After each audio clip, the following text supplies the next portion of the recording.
ज़रूर बताइएगा।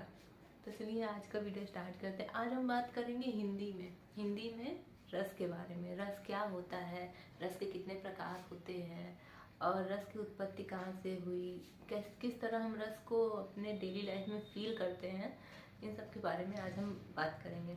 तो सबसे पहले हम रस की परिभाषा समझ लेते हैं कि रस की परिभाषा क्या होती है। तो किसी नाटक या काव्य को पढ़कर या उसके बारे में सुनकर जो हमारे मन में देर तक प्रभाव रहता है उसे रस कहते हैं।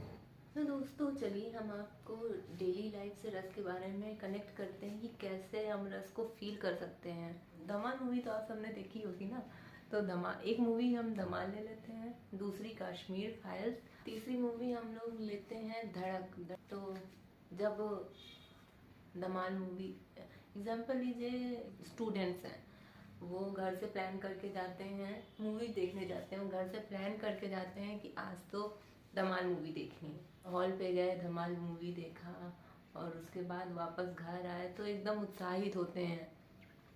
अब वहाँ नायक नायिका को देखते, मतलब जो वो कॉमेडी मूवी है तो उसको देखकर एकदम अंदर से उत्साहित हो जाते हैं। तो ये भी एक रस का प्रकार है।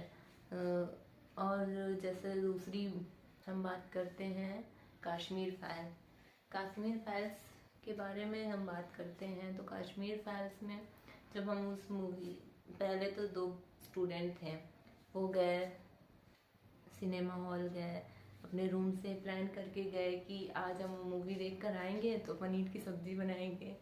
तो गए हॉल पे, मूवी देखा और लास्ट में क्या हुआ कि मतलब उनका मन दुखी हो गया। वो नायक और नायिका जो उसमें थे या जो भी उसमें हुआ तो उससे जो कनेक्शन हो गया ना, उसकी वजह से उनमें दुखद भाव उत्पन्न हुआ। तो एक का मन था पनीर खाने का, दूसरा कहता है नहीं आज तो पनीर नहीं बनाएंगे, आज तो कश्मीर फाइल देख कर एकदम से मन दुखी हो गया है तो आज हम बैगन की सब्जी बनाएंगे। इसे भी एक रस का प्रकार कह सकते हैं।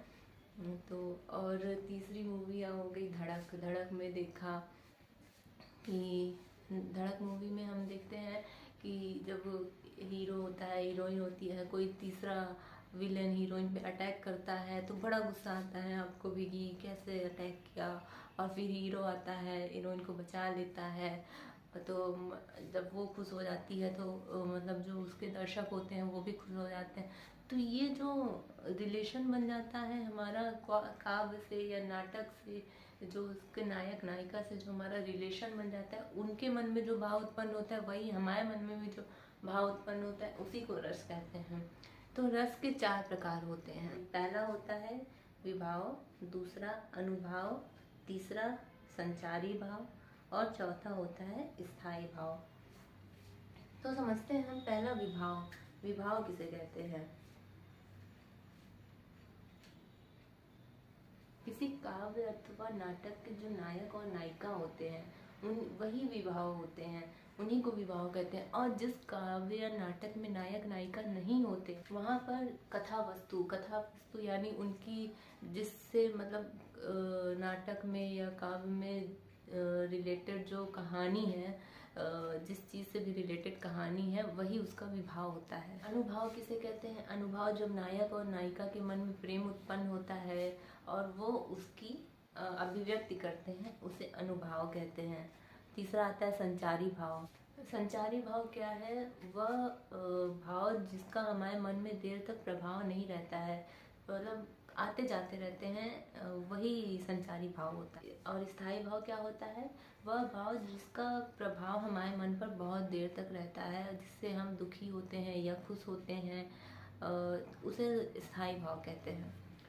तो अब हम बात करेंगे रस की परंपरा के बारे में। इसको 2 कवियों ने इसको परिभाषित किया है।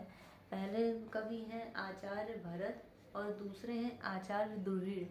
आचार्य भरत ने इसको 8 भागों में बांटा हुआ है और आचार्य दुर्हिड़ ने इसको 9 भागों में, यानी आचार्य भरत ने 8 भागों में जो रस को डिफाइन किया हुआ है उसमें शांत रस नहीं माना जाता है, और जो आचार्य दुर्हिड़ ने इसको 9 पार्ट में डिफाइन किया हुआ है उसमें शांत रस को रखा गया है।